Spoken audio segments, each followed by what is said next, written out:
नबी करीम अलैहिस्सलाम की खिदमत में एक शख्स ने आके कहा, या रसूल अल्लाह सल्लल्लाहु तआला अलैहि वसल्लम, मेरे भाई का पेट खराब हो गया, दस्त आते हैं। हुजूर ने फरमाया शहद पिलाओ। शहद पिलाया, फिर आ गया, कहा या रसूल अल्लाह बीमारी तो कुछ बढ़ गई है। हुजूर ने फरमाया शहद पिलाओ।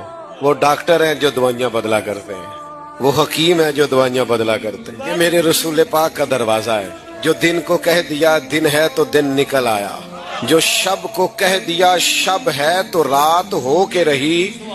खुदा ने उनकी जुबां को वो इख्तियार दिया, जो निकली मुंह से उनके वो बात हो के रही। या रसूल अल्लाह दस्त बढ़ गए, फरमाया शहद पिला। फिर आ गया तीसरी दफा, हुजूर दस्त बढ़ गए। हुजूर ने फरमाया शहद पिला। उसने फिर कहा हुजूर वो तो उसके तो पेचस पड़ गए। तो करीम महबूब फरमाने लगे, तेरे भाई का पेट झूठ बोलता है, अल्लाह का रसूल सच कहता है। जा के उसे शहद पिला। वो कहता है शहद ही पिलाया तो अल्लाह ने शिफा अता फरमा।